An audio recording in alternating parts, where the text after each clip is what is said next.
اس طرح کا ہو رہا ہے. نہ آپ نے اپنی عمر میں دیکھا ہوگا، نہ میں نے اپنی عمر میں دیکھا ہے. ہوں یا مذاق، لیکن ایسا نہیں ہوا. ٹھیک. ایک صدر جس کو چاہیے تھا اس نے 26ویں آئینی ترمیم پیش کی، ووٹ نہیں مل سکے، ہنگامہ ہوا، اسمبلی کا اجلاس ملتوی ختم کر دیا. اس کو چاہیے تھا یہ کرنے کے بجائے پھر اسمبلی کا اجلاس بلاتا، اگر تو وہ جمہوریت میں یقین رکھتے اور پارلیمانی ڈیموکریسی میں یقین رکھتے. اب مجھے بتائیں کہ آرڈیننس کی موجودگی میں میں اس کو پریشر دیتا ہوں for supreme court of Pakistan. ٹھیک ہے. جب ایک چیز پینڈنگ پڑی ہے، ہم نے جو سیکھا جو جانا وہ یہ تھا کہ کبھی کوئی چیز عدالت میں ہو تو اس پہ تبصرہ مت کرو. ٹھیک ہے. ایسا جو نیگیٹو ہو، یہ لکھا ہوا ہے، اس پہ عمل بھی ہم کرتے ہیں، کوشش کرتے ہیں کہ تبصرہ نہ کرے. وہ تبصرہ نہیں کیا، اس نے ایک ڈکٹیشن دے دی. اب یہ بات ہے سپریم کورٹ کی. میں نے تو کل پرسوں ایک پروگرام میں کہا کہ اگر میں اس بینچ کا جج ہوتا تو میں اپنے آپ کو وڈرا کر لیتا. بالکل ٹھیک ہے. اس کی ایک وجہ ہے، کسی ادارے کی اگر عزت نہیں رہنی اور اس طریقے سے اداروں کے ساتھ سلوک ہونا ہے تو پھر جو کرائسس اداروں کی تباہی کا ہوگا، جو اس سے پہلے پاکستان میں سارے اداروں کی تباہی کا کرائسس نہیں ہوا کبھی بھی. حملے ہوئے اداروں پہ، لیکن ادارے وہ حملوں کو برداشت کر کے ان میں سکت تھی. لیکن اب اداروں میں غالباً سکت نہیں ہے. آپ ایک چیز پر ایک مشورہ مانگتے ہیں افتخار احمد سے کہ افتخار کا مشورہ دیجیے. افتخار بھی مشورہ دے نہیں رہا. آپ افتخار کو کہنے سے تو مشورہ نہیں دیتا، نہ دے یہ لے میں اپنا مشورہ دے رہا ہوں تو آرڈیننس کی شکل میں. یعنی خود آپ نے وہ ریفرنس بھیجا صدر پاکستان نے سپریم کورٹ میں ان کی رائے لینے کے لیے، اور ابھی رائے آئی نہیں، اور الیکشن ابھی دور ہے. صبح الیکشن نہیں ہونے والا، یا تو نا صبح الیکشن ہونے والا اور بہت ہی کچھ جلدی ہو گئے اور ایمرجنسی ڈکلیئر ہوگی وہ ملک کے اندر، اور آپ نے اپنا یہ ڈکلیریشن دینے کے لیے وہ آپ نے آرڈیننس جاری کر دیا. حالت آپ کی یہ ہے کہ آپ کا ایک آرڈیننس لیپس ہو رہے ہیں. ایک آرڈیننس سی پیک کا آپ نے کیا تھا 8 مہینے ہو گئے اس کو لیپس ہوئے، اس کی پرواہ نہیں آپ کو. جہاں آپ کا ذاتی مفاد آ رہا ہے، جہاں آپ نے ذاتی کچھ چیز حاصل کرنی ہے، آپ یہ کر رہے ہیں. اچھا آپ یہ کہتے ہیں جی ہم اس لیے کر رہے ہیں کہ ہم شفافیت لانا چاہتے ہیں. بڑی اچھی بات ہے. تو یہ شفافیت لانے کے لیے آئینی ترمیم کی ضرورت ہے بھائی. ٹھیک ہے. آئینی ترمیم کریں، 2/3 اکثریت سے لائے اور کریں. یہ آپ کا حق ہے، یہ آپ کا رائٹ ہے. اور اس رائٹ، اچھا آج میں تب سے پڑھ رہا تھا پی ٹی آئی کے دوستوں کے، اور جناب ہمارے پاس رائٹ ہے صدر کے پاس کہ وہ کسی وقت بھی کوئی ریفرنس دے سکتا ہے، کچھ بھی کر سکتا ہے، وہ چاہے تو آرڈیننس دے سکتا ہے، یہ تو اس کے اختیار ہے. میں سوچ رہا تھا ان بچوں کو کون سمجھائے. جنگل کا بادشاہ انڈے دے یا بچے دے. نہیں صحیح غلط ہے نا، یہ تو دکھ کی بات ہے. سر ایک کرائسس دیکھیں سر، آج اجلاس ہو رہا تھا، اجلاس اب نے کہا کہ ختم ہو گیا. میں کہتا ہوں صدر کو اسی وقت جس کا ختم ہوتا نا فوری طور پہ اجلاس طلب کر لینا چاہیے. اجلاس جاری رہتا فیصلہ ہو جاتا. لیکن اس طریقے سے کرنا، ججز پر یہ کرنا، آپ کہتے ہیں جی اچھا اب جب جھاڑے پڑی ہیں لوگوں کی طرف سے، لوگوں نے کہا افسوس افسوس افسوس، تو کہتے ہیں ہم عدالتی فیصلہ تسلیم کر لیں گے. آپ مجھے بتائیں یہ کیا رویہ ہے؟ یعنی کیا رویہ یہ؟ مسئلہ یہ ہے کہ خود اندر فساد ہو گیا کے پی کے کے اندر. کے پی کے اندر مسئلہ ہے کہ یہ انہوں نے ایک، میں نام نہیں لینا چاہ رہا، ایک ایسا نامینیٹ بندہ کیا جہاں سے یہ جھگڑا شروع کیسے ہوا. بظاہر یہ مجھے بہت نارمل لگ رہی تھی ساری سچویشن کی بھی. پنجاب میں ان کی اکثریت ہے، یہ اکثریت لے جائیں گے. کے پی کے میں اکثریت سے کیا اکثریت ہی اکثریت ہے، وہاں پہ ساری کی ساری لے جائیں گے. سندھ میں ایک آدھی نکالنے کی کوشش کریں گے جی ڈی اے کی وجہ سے اور ایم کیو ایم کی وجہ سے، شاید وہ ایک آدھی لے جائیں 2 سیٹیں. بلوچستان میں جیسے ماضی کے اندر رزلٹ آئے ہوئے. لیکن مجھے تو اب پتہ لگا کہ کے پی کے اندر تو بڑی شدید بغاوت ہو چکی ہے. خود پرویز خٹک اس بغاوت میں شامل ہے. پرویز خٹک نے کہا جی جس کے لیے آپ ہمیں کہہ رہے ہیں نا ووٹ دینے کو، ہم اس کو ووٹ نہیں دیں گے کیونکہ اس کا تعلق ہی نہیں یہاں سے. انہوں نے اس کو کہا نہیں اس کا باپ ماں بہن بھائی ادھر کے تھے کسی زمانے میں، وہ کہیں ہوں گے، ہمیں نہیں ہوتا، ہمیں نہیں پتا، اس کا کوئی رول نہیں ہے یہاں پہ. اچھا وہ تو دوسرا مسئلہ شروع ہو گیا، جو باہر سے دوست آئے ہوئے جن سے وعدہ کیا ہوا ہے بچپن کے دوستوں کو، جو ان کی فنڈنگ کے لیے ٹیبلیں فروخت کرتے رہے ہیں. ان سے وعدہ کیا کہ میں سینیٹر بناؤں گا. اب وہ رہنے والے کہاں گئے؟ اچھا اس میں شرط کیا رکھ رہے ہیں؟ اگر وہ منتخب ہو گیا تو وہ اپنی دوسری نیشنلٹی چھوڑے گا، اور اگر نہ ہوا تو اس نیشنلٹی کو قائم رکھے گا. سر یہ کیا مذاق ہے؟ what kind of a joke going on in the country؟ یار یہ اس طرح تو محلے یہ جو ہمارے جو ہوتے ہیں یہ ہاؤسنگ سوسائٹی وغیرہ کے اندر یونینز بنے، اس میں اس قسم کے اختیارات اور اس قسم کی باتیں نہیں ہوتی. ایک آدمی کے پاس دوہری شہریت ہے، اس کو کہا کہ تم الیکشن لڑ لو، جیت گئے تو اس کی مرضی، اور ہار گیا تو واپس چلا جائے گا، کوئی بات نہیں. یعنی مذاق ہے یہ کیسا مذاق ہو رہا ہے؟ کیا چاہتے کیا ہیں؟ سر اکثریت انہیں کی ہونی تھی جو حالات تھے، جو اسمبلی کی پوزیشن ہے. لیکن اب مجھے محسوس ہوتا ہے کہ نہیں، کے پی کے میں زیادہ مسئلہ خراب ہے as compare to other any places. ان کو وہاں یہ خطرہ نظر آ رہا ہے کہ شاید ان کے ساتھ آپ ایک دوسرا جو ان کے دوست ہیں، ذاتی پرسنل فرینڈز جو ہیں بن گئے، اور جو جن کے بارے میں سپریم کورٹ نے کہا وہ یہ کر سکتے ہیں اور وہ نہیں کر سکتے ہیں، ان کو منتخب کروانا ان کے لیے مسئلہ بنا ہوا ہے. اور آج پیپلز پارٹی نے تو اپنے متوقع جو امیدوار ہیں سینٹ کے، ان کے نام بھی دے دیے، اور ابھی تک پی ٹی آئی نام تک نہیں دے پائی. اس سے آپ اندازہ لگائیں. افسوس ہے سر، اس طرح پارلیمانی جمہوریت نہیں چل سکتی ہے. بند کر دیں. اگر آپ کو پارلیمانی جمہوریت، آپ کہتے ہیں جس دن یہ حرکت تو اسی دن فواد چودھری صاحب کا بیان آیا کہ وفاق کے پاس پیسے نہیں ہیں، وفاق کے پاس پیسے کم ہو گئے ہیں، اور این ایس سی کا معاملہ بڑا گڑبڑ ہے، اور 18ویں ترمیم بہت غلط ہے. اس ملک کا پرائم منسٹر کہتا ہے کہ مجھے 18ویں ترمیم کے بارے میں علم ہی نہیں ہے. یعنی خود سوچئے، ایک پرائم منسٹر جو under oath of the constitution ہے، وہ کانسٹیٹیوشن کے ایک امینڈمنٹ کے بارے میں کہتا ہے مجھے پتہ ہی نہیں ہے کیا ہے. ایسا تو نہیں کرو. دیکھیں،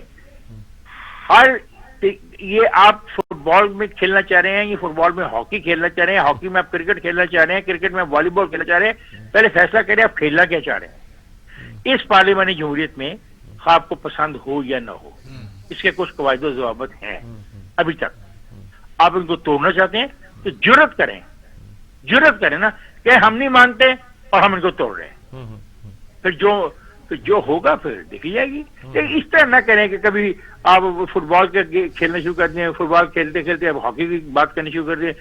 میں حیران ہی رہ گیا. یعنی کہ خدا کی قسم، look at this man my dear.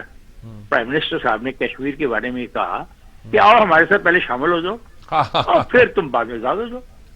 اور اس کا نقصان یہ ہوا، کل جو پی ڈی ایم کیا نام، وہ جو ہے وہ لڑکوں کی، یار وہ جو نوجوان لڑکے ہیں 2-3 ممبر قومی اسمبلی کے، مجھے نام نہیں یاد آ رہا ان کی، پی ٹی ایم جو ہے، انہوں نے اس کو استعمال کیا.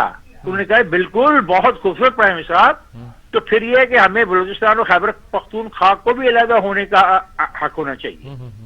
دیکھیں کتنی ڈینجرس بات کر دی ہمارے پرائم منسٹر نے. بھلے یہ آپ پہلے اس فیڈریشن میں آئیں، اس فیڈریشن کا حصہ بن جائیں اور اس سے پھر نکل جائیں. سنا ہمارا فورن آفس بہت پریشان ہے اس بیان پر. سر یہ بیان ہے نہیں، آپس کی بات ہے سر. میں ذاتی طور پر افتخار احمد کی حیثیت میں ایک ایسے کشمیر کا حامی ہوں جو کشمیریوں کی مرضی سے ہو. ٹھیک ہے، کیا وہ پاکستان کے ساتھ رہنا چاہتے ہیں، ہندوستان کے ساتھ رہنا چاہتے ہیں. اب تو میں یہ بھی کہتا ہوں کہ ان کو آپشن ہے کہ وہ انڈیپینڈنٹ رہنا چاہتے ہیں تو رہیں ایز اے ساورن اسٹیٹ. لیکن سر یہ کہنا کہ پہلے آپ ہمارے ساتھ آ جاؤ اور پھر ہمیں چھوڑ جاؤ، تو یہ پھر آپ کون سا راستہ کھولنا چاہ رہے ہیں آپ؟ یہ سر یہ ڈینجرس ہے مائی ڈیئر باس، یہ ڈینجرس ہے.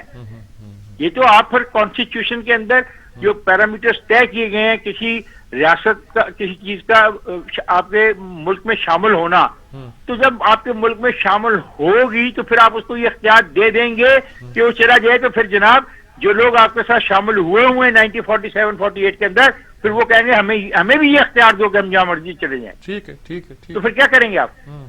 نہیں دیکھیں، اٹس ناٹ سو سمپل. تو آپ نے بات شروع کی میرے سے اس معاملے پہ آرڈیننس، اور میں کہاں سے بات کہاں تک لے گیا. نہیں بالکل لے گیا. یہ ساری باتیں بھی ہم آج کرنا چاہ رہے تھے، آپ نے مشاری کر دی ہماری. میں اس لیے لے گیا، یہ ساری باتیں اس ہفتے میں ہوئی ہیں.